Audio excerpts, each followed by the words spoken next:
I don't think Jesus is the problem. I think it's Jesus's fan base. The Whew, fan base is the fandoms be problem. nasty. Fandoms be nasty for real.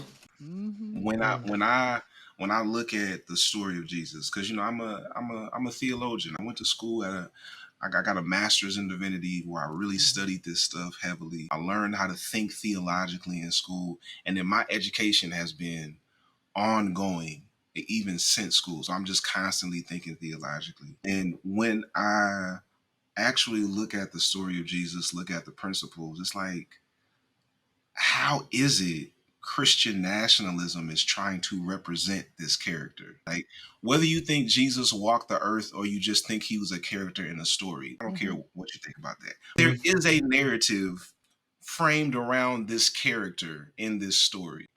So for people like Christian nationalists to try to represent this character is insane to me, because when Jesus comes onto the scene and introduces his ministry, Mm-hmm.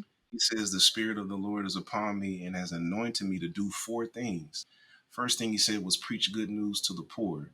If I was going to apply that in our context, that sounds like economic justice. And then the second part was release for the prisoner. That sounds like prison reform or abolition. And then third, he said healing for the sick. That sounds like access to healthcare. So if Jesus were alive today, I believe Jesus will be trying to get everybody healthcare. So that's how I can take my Jesus and apply it to what's going on around us. Because right now we're in the middle of a government shutdown because some people don't want us to have affordable healthcare.